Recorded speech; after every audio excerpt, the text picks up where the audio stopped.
नमस्कार, मैं हूं विद्यासागर। स्वागत है आप सभी का टीएनपी न्यूज में। बीजेपी लोकसभा चुनाव 2024 की तैयारियों में जुट गई है, जिसका आगाज आज बीजेपी के राष्ट्रीय अध्यक्ष जेपी नड्डा गाजीपुर से कर दिया है। जेपी नड्डा ने एक जनसभा को संबोधित करते हुए विपक्ष पर कई प्रहार किए। वहीं सीएम योगी ने भी Purvanchal express way, medical college और गंगा विलास का जिक्र करते हुए सरकार की सफलताओं के बारे में बताया। साथ ही सीएम योगी ने कहा कि डबल इंजन की सरकार ने अपराध को खत्म करने का काम किया है। अपराधियों पर कैसे लगाम लगाई जाए, इसका जीता जागता उदाहरण गाजीपुर है। बीजेपी के राष्ट्रीय अध्यक्ष जेपी नड्डा मिशन 2024 पर निकल पड़े हैं। जेपी नड्डा ने आज सुबह वाराणसी में काशी विश्वनाथ मंदिर में दर्शन के पहले काशी के कोतवाल बाबा काल भैरव के मंदिर में दर्शन किए। काल भैरव मंदिर में जेपी नड्डा के साथ प्रदेश के मुख्यमंत्री योगी आदित्यनाथ भी मौजूद रहे। बाबा काल भैरव की जेपी नड्डा ने विधिवत दर्शन पूजन किया और आरती भी की। काल भैरव मंदिर में दर्शन के बाद जेपी नड्डा सीएम योगी आदित्यनाथ के साथ मंदिर के बाहर निकले और एक चाय वाले के यहां खड़े होकर किसी आम व्यक्ति की तरह जेपी नड्डा और सीएम योगी ने चाय की चुस्कियां ली। मैं एक वैक्सीनेशन प्रोग्राम के लिए आया था। उस समय के मुख्यमंत्री अखिलेश जी थे। मैंने उनसे कहा कि आपके यहां परसों से यह प्रोग्राम शुरू हो रहा है। न उनको मालूम था, न उनके स्वास्थ्य मंत्री को मालूम था। मैंने कहा भगवान ही बचाए उत्तर प्रदेश को। इतना बड़ा प्रदेश, 24 करोड़ का प्रदेश, और यहां के मुख्यमंत्री को ही नहीं मालूम है कि वैक्सीनेशन क्या है। और जब मैं आ जाता हूं तो मुझे आने से पहले योगी जी का फोन आता है कि आपकी दवाइयां पहुंच गई हैं, हमने व्यवस्था कर दी है, बच्चों को लग जाएगी और टीकाकरण हो जाएगा। इस तरीके की व्यवस्था होती है। आप देखिए, खेल जगत की बात कीजिए, 30 स्पोर्ट्स के इंफ्रास्ट्रक्चर बन रहे हैं, 23 मल्टीपर्पज हॉल बन रहे हैं उत्तर प्रदेश की दृष्टि से। 9 एयरपोर्ट्स बन करके तैयार हो रहे हैं गति शक्ति के तहत। और आपको जानकर खुशी होगी कि उत्तर प्रदेश में एशिया का सबसे बड़ा एयरपोर्ट बन रहा है, तो वह भी उत्तर प्रदेश में बन रहा है, जेवर में बन रहा है। वो भी हमको ध्यान में रखना होगा। वहीं मथुरा के वृंदावन में बांके बिहारी जी के प्रस्तावित कॉरिडोर को लेकर विरोध 8वें दिन भी जारी रहा। विरोध कर रहे लोगों ने बुलडोजर की फोटो जलाकर अपने आक्रोश का इजहार किया। प्रदर्शनकारियों ने बुलडोजर की फोटो को जलाकर सरकार को यह संदेश दिया है कि वृंदावन की कुंज गलियों में बुलडोजर की कोई आवश्यकता नहीं है। ये कुंज गलियां बिहारी जी की पहचान है। वहीं लगातार बढ़ रहे विरोध को देखते हुए डीएम और एसएसपी ने आक्रोशित लोगों के साथ बैठक की और सुझावों पर आदान प्रदान किया। वहीं हमीरपुर जिले की धर्मशाला रोड पर कई मानक विहीन कोचिंग सेंटर संचालित किए जा रहे हैं, जिसको लेकर अखिल भारतीय विद्यार्थी परिषद के कार्यकर्ताओं ने मानक विहीन कोचिंग सेंटरों को बंद करने की मांग की है। साथ ही कोचिंग और स्कूल के पास शराब बेचने पर भी नाराजगी जताई है। एबीवीपी कार्यकर्ताओं ने इन कोचिंग सेंटरों को बंद कराने को लेकर संबंधित अधिकारी को ज्ञापन सौंपा। जब हम लोग कोचिंग से निकलते हैं तो जो शराबी होते हैं तो वो छेड़खानी तो बातें करते हैं काफ़ी हमसे, और हमें ये सब पसंद नहीं है। वहाँ से वो ठेका हट जाए या तो कोचिंग हट जाए, दो में से एक ही होना चाहिए। ज्ञापन हमने अवैध कोचिंग, मानक विहीन कोचिंग तथा जो धर्मशाला रोड पे न्यू स्टैंडर्ड पब्लिक स्कूल है और वहाँ पे कई कोचिंग संचालित होती हैं, तो सरकारी ठेका है, इंग्लिश शराब का ठेका है, देसी शराब का, बियर के ठेके से मात्र 25 कदम की दूरी पे है।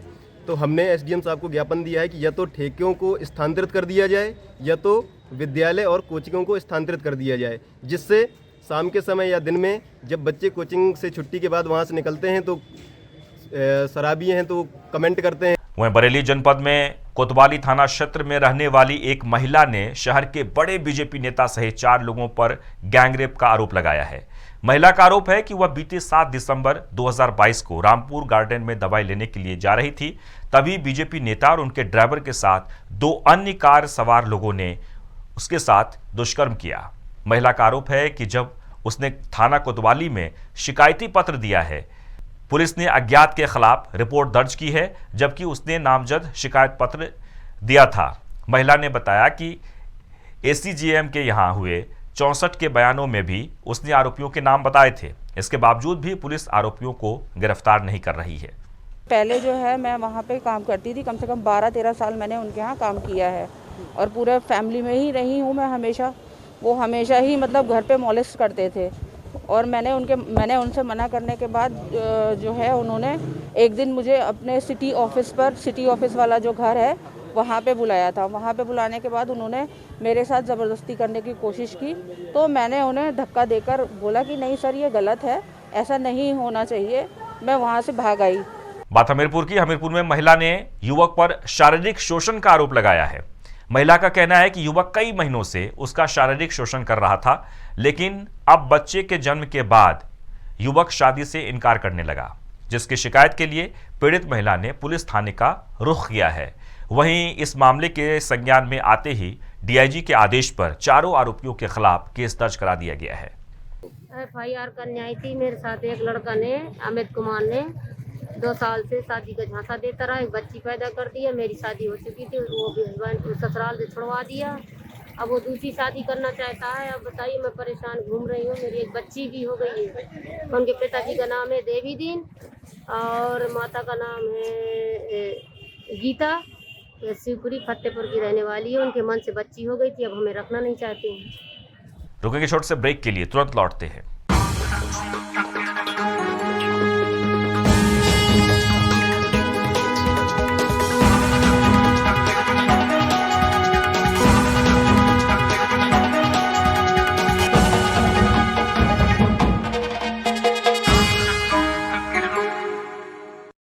ब्रेक के बाद आपका स्वागत है। तो बदायूं जिले के सहसवान थाना क्षेत्र में पुलिस और बदमाशों के बीच मुठभेड़ हो गई। मामला भीकमपुर गांव के जंगल का है, जहां बदमाश गोकशी की घटना को अंजाम दे रहे थे। इसी दौरान मुखबिर की सूचना के आधार पर पुलिस ने घेराबंदी की, जिसके बाद बदमाशों ने पुलिस पर फायरिंग शुरू कर दी। जवाबी फायरिंग में 2 बदमाश को गोली लगने से घायल हो गए, जबकि 3 बदमाश अंधेरे का फायदा उठाकर मौके से फरार हो गए। रात्रि लगभग 1 बजे मुखबिर द्वारा जानकारी प्राप्त हुई कि ग्राम भीकमपुर के पास कुछ बदमाशों द्वारा गोकशी की घटना को अंजाम दिया जा रहा है। इस सूचना पर थाना सहसवान के इंस्पेक्टर क्राइम द्वारा अपनी टीम के साथ मौके पर पहुंच के घेराबंदी की गई। तो बदमाशों द्वारा पुलिस टीम पर फायरिंग की गई।